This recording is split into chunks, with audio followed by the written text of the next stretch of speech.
Hello friends, today we are going to study what is the effect of alloying elements on TTT diagram, that is time temperature transformation diagram.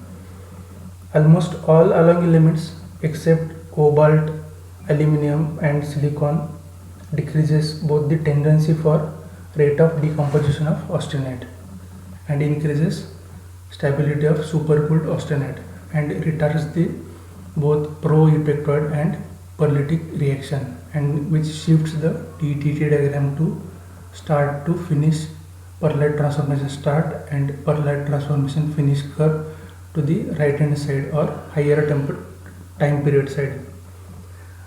The reason for this is obvious. For austenite stabilizing elements, ferrite stabilizers do the same job by forming carbides. Since pearlitic transformation involves diffusion of both carbon and metallic atoms, the effect of alloying elements is much pronounced in pearlitic region. The effect is less pronounced in benetic region, as benetic transformation involves diffusion of carbon atoms only.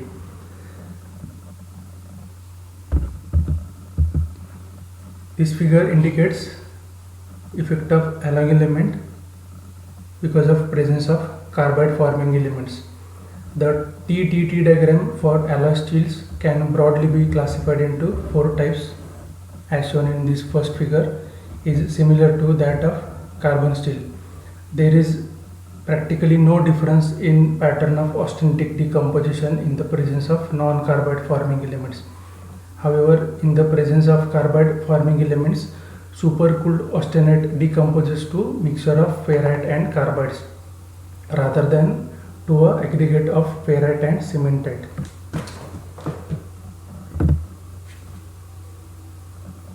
The second type of TTT diagram differs from remaining TTT diagrams, as it consists of two minima with respect to stability of austenite. The upper bay at higher temperature corresponds to formation of austenite to pearlite. This zone is shown here, whereas the lower bay corresponds to transformation of austenite to penite, and that zone is shown here. Very few steels exhibit such a TTT diagram. The two types of TTT diagram discussed above are in general observed for low alloy steels. Then the third type of TTT diagram is peculiar in the sense that benetic region is not present.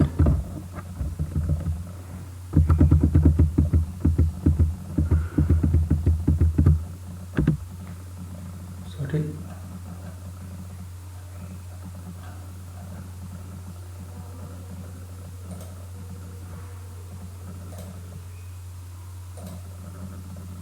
Here we will not observe any benetic region, only a pearlitic region is shown here.